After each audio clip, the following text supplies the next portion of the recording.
Welcome to Tariq rabbit farm Mansehra. जी दोस्तों, एक वीडियो मैं अटैच कर रहा हूँ। मेरे एक कस्टमर हैं कामयाबी के साथ अल्हम्दुलिल्लाह, उन्होंने सिर्फ 2 रैबिट से काम शुरू किया है। आज उनके पास बनीज़ आए हैं तारिक रैबिट फार्म मानसरा की ब्रीड पर। स्वाबिक है खलीलुल्लाह भाई।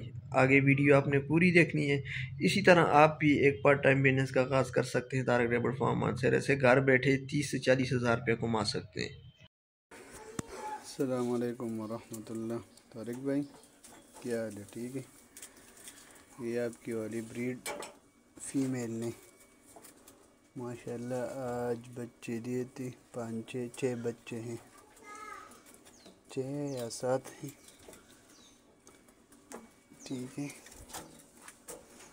ये मेरे पास और फीमेल हैं। ये हैं। इन्होंने भी ब्रीडिंग की, इन्होंने की, ये भी कर रहा है, ये की